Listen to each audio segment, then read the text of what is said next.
Hi folks, Lou here, and I'm going to talk about something that, while it applies mostly to war games or conflict games, and remember there are some conflict games that are not war games, but can apply to most any game where there are some kind of assets that can be used or not used in a particular turn. So I'm talking about whether one unit moves at a time, or all units move at a time, or somewhere in between. Now, in very old games, classic games like Mancala and Go and chess and so on, generally a player was allowed to move one piece or one group of pieces, and that was it. Well, that simplifies the game quite a bit and speeds it up quite a bit. The downtime is less because you're not considering what all your units have to do. Well, you're not going to move them all. You have to consider what all of them might do and then decide which one or which group is going to do it. Now, when we moved to commercial games before Avalon Hill, war games, games like broadsides and diplomacy and conflict, it varied. In broadsides, you moved one unit at a time. In conflict, you moved one or two. I can't really remember for sure. In Risk, you had many attacks, but only one free move. In diplomacy, which like Risk in America came out in 1959, you moved all of your units, but you had very few, and it was adjudicated simultaneously. Now, Avalon Hill more or less changed the dynamic for war games because in an Avalon Hill game, all of your units moved every turn. And, there may be exceptions, but certainly the early Avalon Hill war games like Afrika Korps, Stalingrad, D-Day, and Battle of the Bulge, and so on, you moved everybody at once. Now that seemed to be, let's call it realistic in one sense, but in another sense it wasn't. But whether this makes sense changes with the times.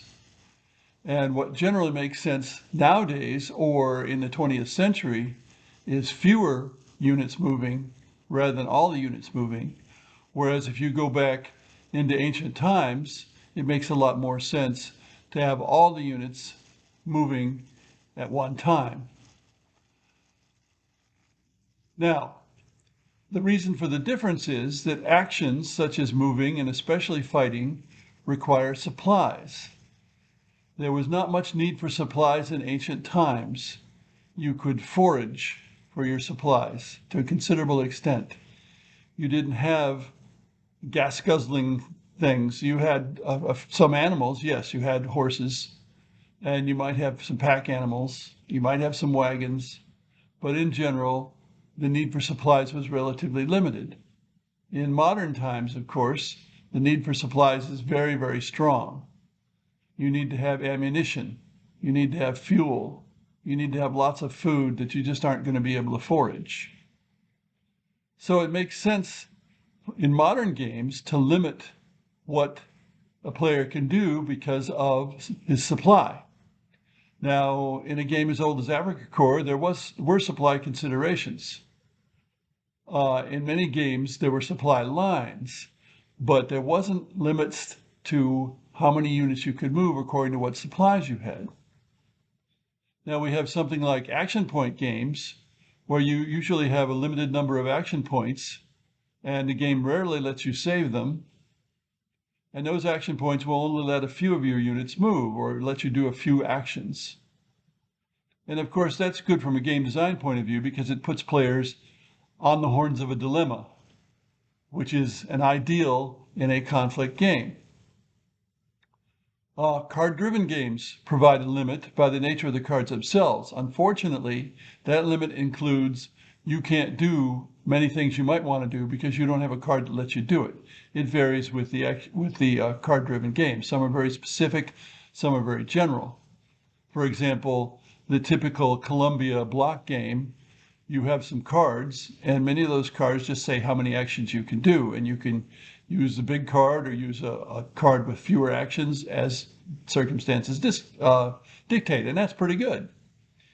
There's something that the name that I know of is committed intent, where you have a group of action cards in your hand, and everybody has identical action cards, and you play one that's going to limit what you can do and has an initiative, and then everybody reveals their card, and they're played out in initiative order, and when it gets to your turn, you have to do what that card lets you do. For example, the card might let you raise a new unit. It might let you move. It might let you attack. It might let you do something else. It might let you improve the culture of your people. But that's all you can do. But you have selected that. You've chosen that.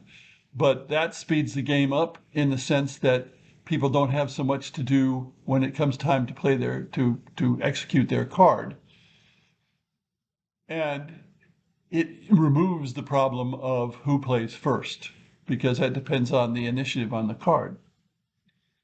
Now, I've considered systems that allocate supply points to be used as needed, possibly saving those supply points. So you could theoretically do absolutely nothing in a turn and save the supplies that you've received, and then on another turn place several of your supply cards and do a whole lot of things.